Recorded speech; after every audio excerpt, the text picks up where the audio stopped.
নুরুন নবী দেয়ান মাসুমের বিরুদ্ধে থানায় ইয়াবা ব্যবসা এবং হত্যা চেষ্টার মোট 2টি মামলা রয়েছে। ইয়াবা ব্যবসার পাশাপাশি ভারতীয়দের পাসপোর্ট বানিয়ে দেয়াই তার এখন মূল পেশা হয়ে দাঁড়িয়েছে।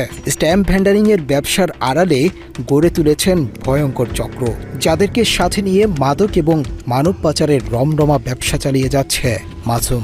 অবৈধ এই ব্যবসা করেই নওগাঁ শহরে দয়ালের মোড়ে গড়ে তুলেছেন নিজস্ব বাড়ি ও রয়েছে দামি গাড়িও। তার নামে একাধিক মামলা আছে এবং অবৈধ কারবারির বিরুদ্ধে দ্রুত ব্যবস্থা নেয়ার কথা জানান নওগাঁর পুলিশ সুপার।